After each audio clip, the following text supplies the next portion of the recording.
Hello, my name is Ahn Sook Kim. I am from Daegu, South Korea. Welcome to the World Storytelling Cafe.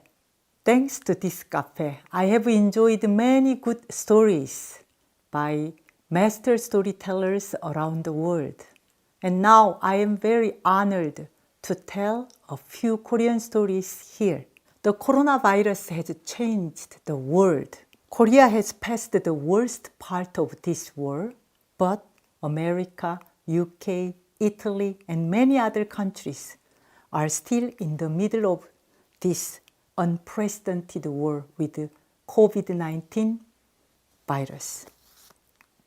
At first, Daegu was the epicenter of the coronavirus in Korea. In a short time in February, the number of COVID-19 victims went from a few dozen to almost 7,000 patients. Our city appeared on the world news because of coronavirus. In fact, most of the patients in Korea were from our city. You can imagine. We were shocked and really concerned. But our government and citizens were ready. The pandemic emergency medical teams responded immediately.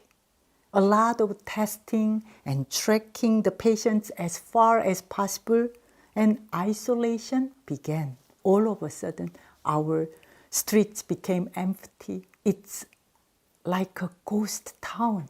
No cars, no humans were in the streets. I remember I was at a library class on that day, 18th of February, when the first patient was confirmed. In the middle of the class, the staff from the library came into our classroom and said, "The library is closed from this minute. Stop class and go home." Oh, the shutdown was so urgent. It was like a well-coordinated operation. Now almost 100 days have passed. The social isolation is finished. People and cars are busy in the streets again, and shops and restaurants are carefully reopening. Soon the schools and libraries are going to be opened. Still, people in the streets and public transportation put on a mask and keep a distance each other and follow the safety rules for ourselves and for others. And we keep it in mind. The struggle is not ended. During this episode, I found how united we were. We spontaneously isolated ourselves at home, and many people helped those in need. And especially medical heroes, the doctors and nurses, dedicated themselves to fight against the virus. Oh, we owe a lot to them. Struggling with this world pandemic, I realized how much the world and the people are connected to each other. In the end, we belong to a global family on this planet. I'm sure this World Storytelling Cafe will help people to be connected as a global family on this planet. Now we live in the time of the COVID-19 virus. It has forced us all to stay home and keep a social distance. For most of us, it's a sacrifice. It's an inconvenience, and it's a real pain. Personally, I feel almost claustrophobic. But now I'm going to tell a Korean folktale about a man who is happiest at home alone and not doing anything, not meeting anybody, and especially not going to work. Let's see what happened to him in the story. Once upon a time, there lived a young farmer. He got married and had a good, hard-working wife. but he hated to work hard in the field. He was called lazy bones. He usually had an excuse. On a hot sunny days, he said, "Oh, it's too hot to work in the field." Then he stayed home, only eat and sleep. But on a rainy day, he said, "Oh, it's raining. It's farmer's holiday." And he stayed at home, only eat and sleep. Spring was the busy season for the farmers in the field, especially on the rice planting days. The farmers were very busy working at the rice paddy. There's a joke. The broomsticks in the kitchen run to the field to give a hand to the farmers.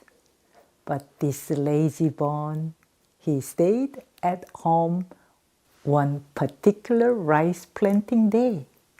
His wife was mad at him. She came running from the field and shouted, "Get out into the field! Can't you see how busy we are?" But the lazy boy tried to be a deaf. His wife felt like talking to a wall. She did not give up, and she yelled at his ear, "I am sick and tired of you, you good-for-nothing husband. Oh. Go and find some place you can only eat and sleep. I wish you were gone." Lazybones couldn't stand his wife's nagging anymore, so he made a bundle and set off for a journey to find his own paradise. He walked down the road, past the bridge, then on the way to the forest, he saw an ox chewing its cud. It was half asleep and it looked so peaceful and relaxed. So he thought for a moment, "Oh, I wish I were an ox." Then he kept walking into the woods and he saw an old hut in a clearing, and an old man sat in front and was busy making something with a knife and wood. So the young man was curious and looked over. "Excuse me, old man, what are you making?" The old man said, "It's an ox mask." "Ox mask? Why are you making such a useless thing? I'd rather take a nap." "Ha ha, this mask is very special. It has magic power. Any person who doesn't want to work hard in the field, this ox mask works very well." So the young man now more interested. So he asked, "May I try it on?" So the old man said, "Sure." So the young man grabbed the ox mask and pulled it on over his head. Then quickly the old man threw an ox hide to the young man and it stuck on his back. Then all of a sudden the young man felt something squeeze on his body. "What's happened? Take this mask off. I must be sick." He screamed in terror and he was frightened. But something quickly covered his whole body. It was an ox skin, and he couldn't take it off. Then soon the two horns grew on his head, and his two arms and legs became the legs of an ox, and a long ox tail grew on his butt. "Let me go, let me go," he screamed. the only sound you hear was moo, moo in Korean. Meh, meh. Then the old man pulled a rope around the oxman and pierced his nose to put on a ring, a kotture, and took him to the market. The oxman, let me go, resisted. Only sound, meh, meh. And the old man just sold this ox to a farmer and warned, don't give this ox a radish. If he eats a radish, he will die immediately. The farmer thought it's a very strange warning, but he was happy with this good bargain, and he took him to his house. From the next morning, the oxman had to pull a plow all day long in the field, and he had to pull a load full of cart another day. He tried to explain to the farmer, I'm not an ox, I'm a man wearing ox mask. But the only sound the farmer heard was meh, meh. And the farmer replied with a stick, hurry up, you lazy ox. So days passed. And days hard work. At night, his bones and muscles aching so much, and he couldn't fall asleep. So he cried and regretted, and he thought, oh, I wish I were a man again. He felt really miserable and desperate as an ox. Then one night he thought, I'd rather die. I can't live my whole life as an ox. Then he thought, that's it. He remembered the old man's warning. Tomorrow I will eat a radish. Then the next morning, when the farmer took him to the field, he found a radish patch. And he ran to the patch and pulled a radish, ate it. Then he waited for his coming death, crying, wife, wife, he cried. But his whole body trembled. Then his ox mask fell off. Then his ox hide fell off. The horns disappeared. His arms, legs back again. His tail disappeared. I'm a man again! I'm a man again! He jumped up and down with great joy. I'm a man again! Then the farmer was surprised, asked, where's my ox? Then the young man explained what happened to him with the ox mask, and he said goodbye to the farmer and gladly came back home.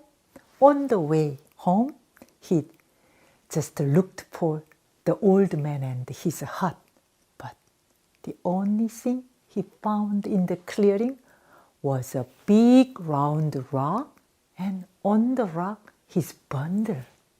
So he took the bundle and ran to his house. His wife was so glad to see him. Husband, where have you been? But he didn't answer. He took a shovel and a hoe and ran to the field and began to work hard. From that day on, he became a very diligent farmer and a good husband. But he didn't tell anything about the ox mask to his wife. Never. He even didn't believe in himself. Was it a dream? No, it was not. Anyway, he became a really diligent person. Tigers have a very special place in Koreans' heart. Our homeland is over 70% of mountains, and it was a very good habitat for the tigers. Tigers lived high up in the mountains on remote areas, and also tigers lived in the woods near villages and settlements. The tigers did not fear people. People were afraid of tigers. For countless centuries, tigers ruled this land. They were the biggest and most terrifying animals to our ancestors. So sometimes people were hurt and killed by tigers, and hunters made a huge effort to kill the tigers. It is not surprising then that tigers became an integral part of Korean folklore.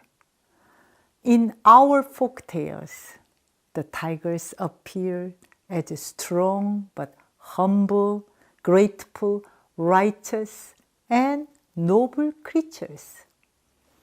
They were our friends, guardians, mentors, and maternal figures. But they also appeared as greedy, foolish, gullible, and vain creatures. Love for the tigress is a very old legend from a book named Three Kingdoms Magical Stories, 삼국유사, collected by a monk named Il-yeon about 1,000 years ago.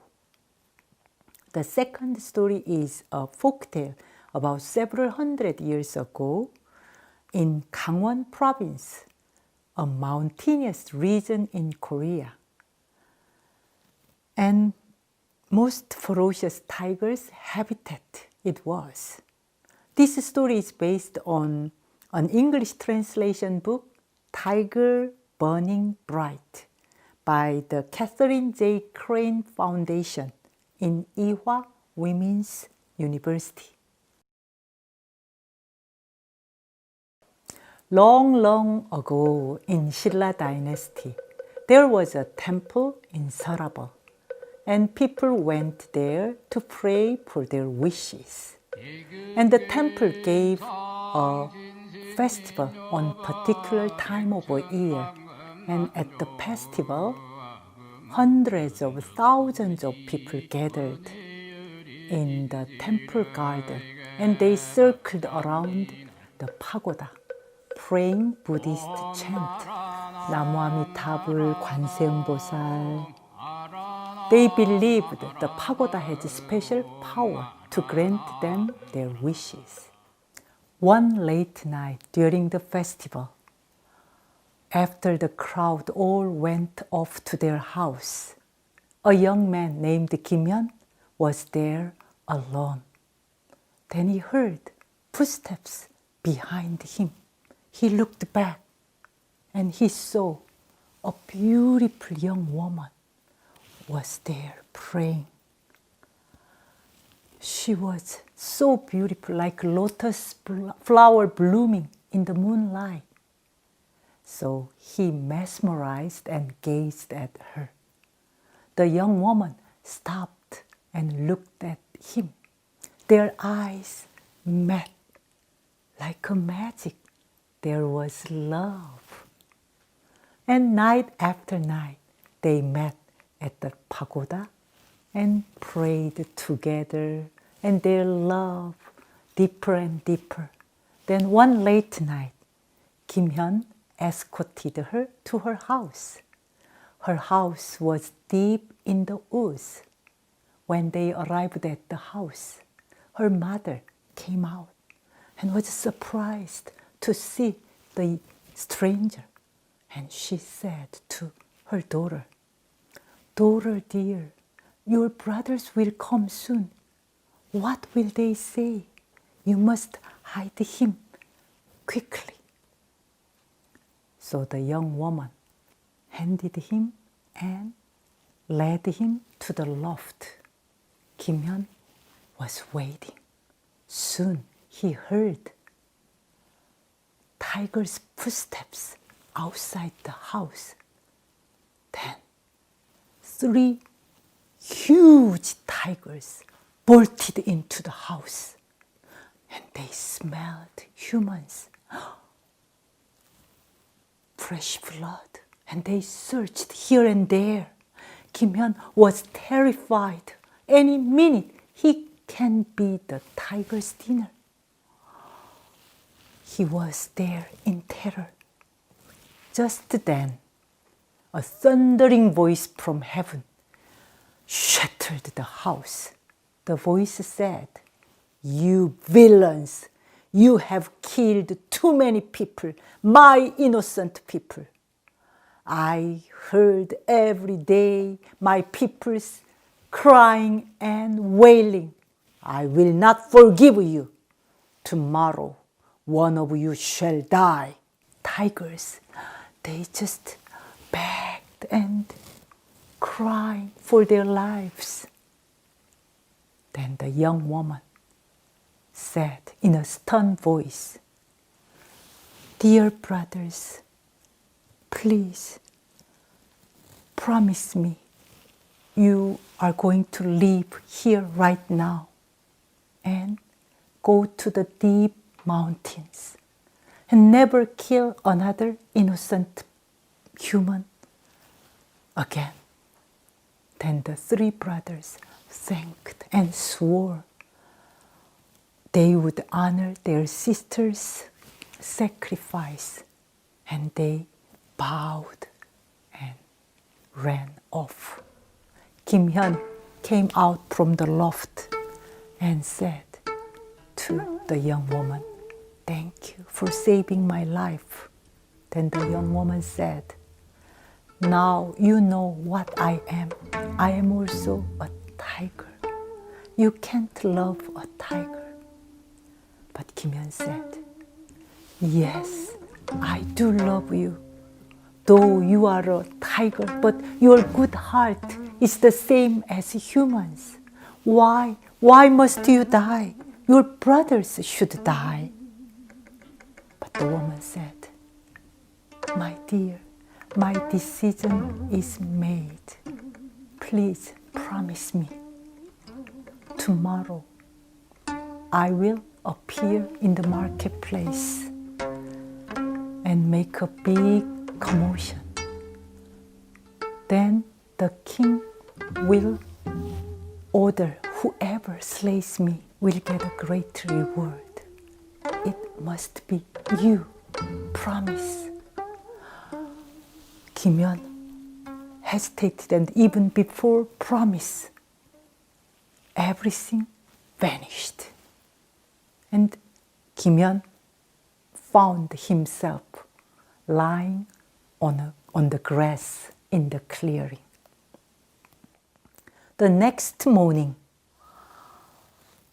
Kim heard a huge tiger went rampant through the marketplace in Sarabon. The whole town was panicked. Nobody could kill the ferocious tiger. And the king ordered, whoever kills the tiger will get a great reward. So Kim Hyun followed the tiger's footsteps into the woods. Then the tiger looked back, and the next moment she became the woman again and said,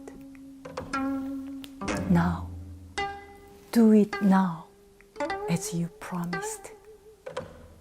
Kim Hyun drew his dagger, but he hesitated and asked, Is there anything I can do for you, my love? Then the woman said, my love, please build a temple for me and pray for me. I wish I were born as a human in the next life. That's what I had prayed at the temple. So Kim Hyun said, I promise. But he hesitated. He shook. How could he kill his beloved woman? Then the woman snatched the dagger from him and plunged it into her neck. Kim jumped to grab the dagger, but it was too late. The red blood gushed out of the wound. And the woman said, please don't grieve, my love. We will meet in the next life. And pray for me. It was her last word. And he held her and wept. Then the woman became a tiger again. The next minute, people came over and saw a dead tiger and a young man. And soon the king gave him a great reward. And he built a temple, named it Ho-won-sa. It means Tiger's Wish Temple. You know, the temple already gone long ago. Time may erase the temple, but the beautiful and strange love with a man and a tigress remained for a long time in Koreans' heart. Once upon a time, on a remote mountain, a lone traveler was walking along a trail.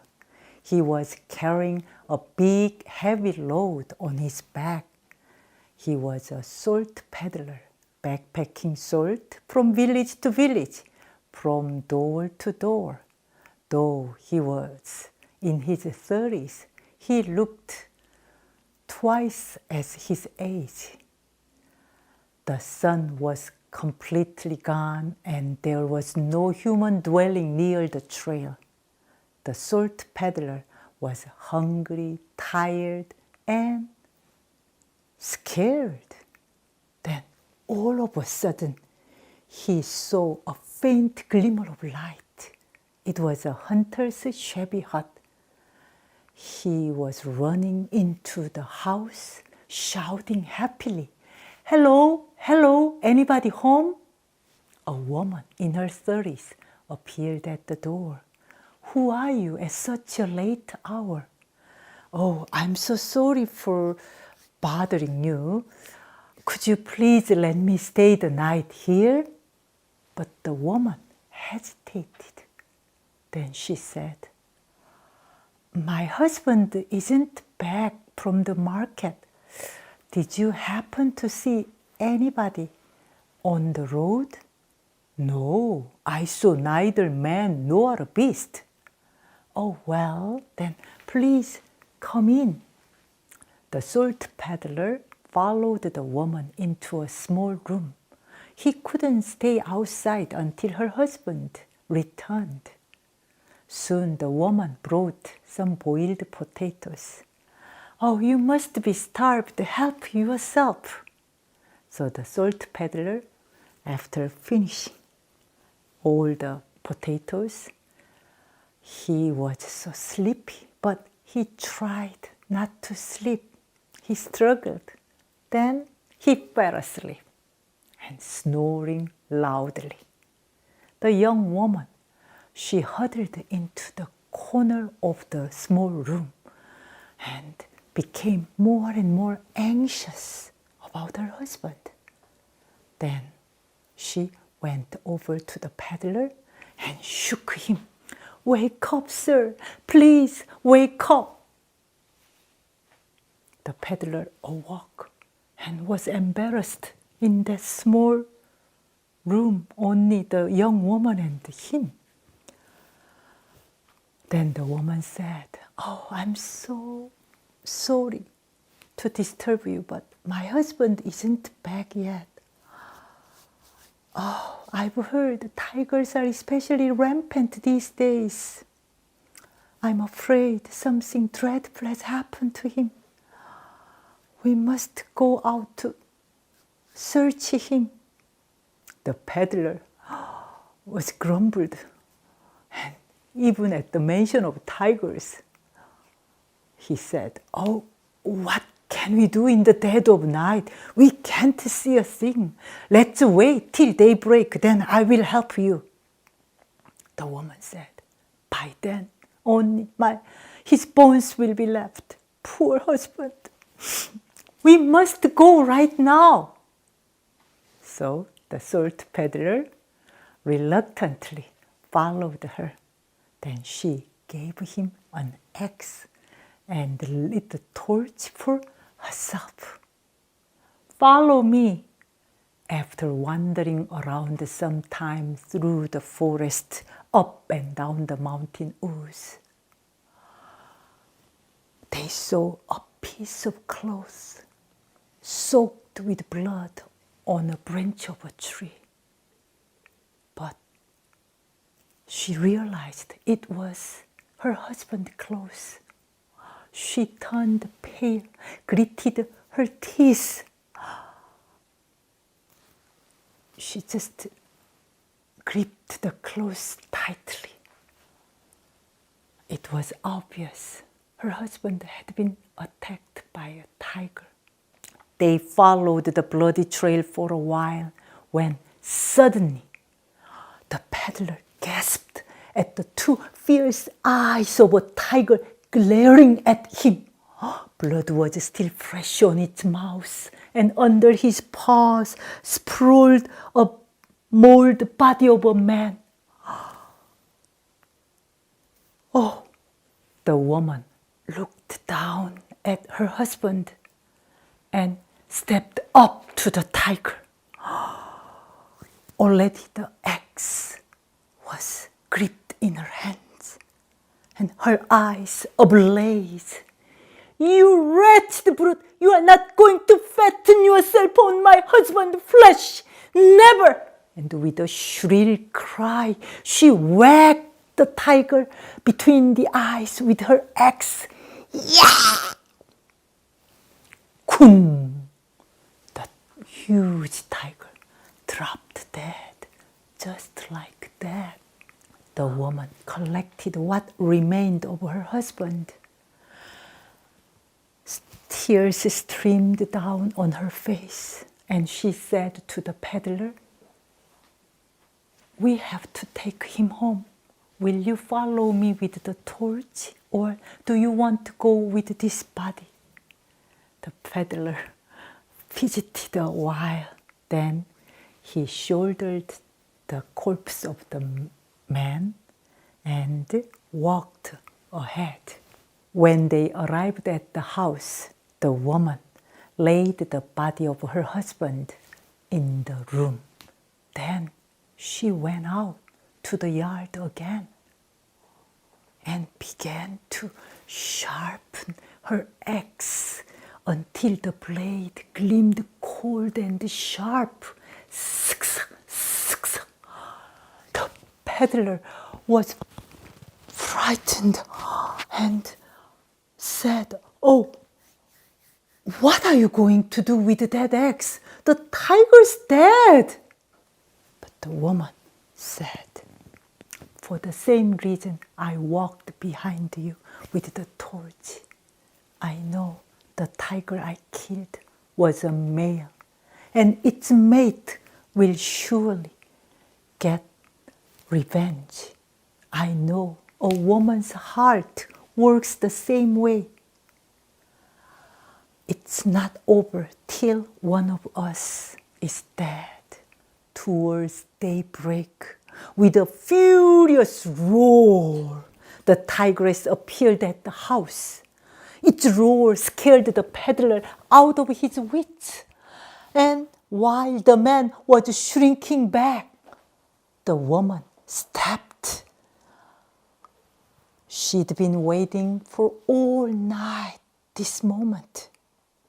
She stepped out into the yard and her gleaming axe gripped in her hand.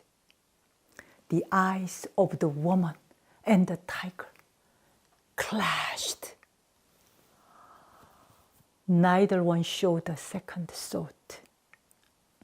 The tiger beat the earth and howled, and the woman sidestepped. The blade of the woman's axe glinted gold in the rising sun. Then she suddenly let out a fierce yell and whacked the tiger with her axe. The tigress dropped dead. The woman threw away her axe and gazed down at the tigress. Then she lifted her eyes to heaven and wept her heart out. Husband! The salt peddler didn't want to witness any more of these gruesome scenes. He hurried to leave. Then the woman stopped him and said, "Thank you for helping me to avenge my husband." And she went into the room and brought out some dried animal skin and herb and some coins. She gave it to him and said, "Thank you.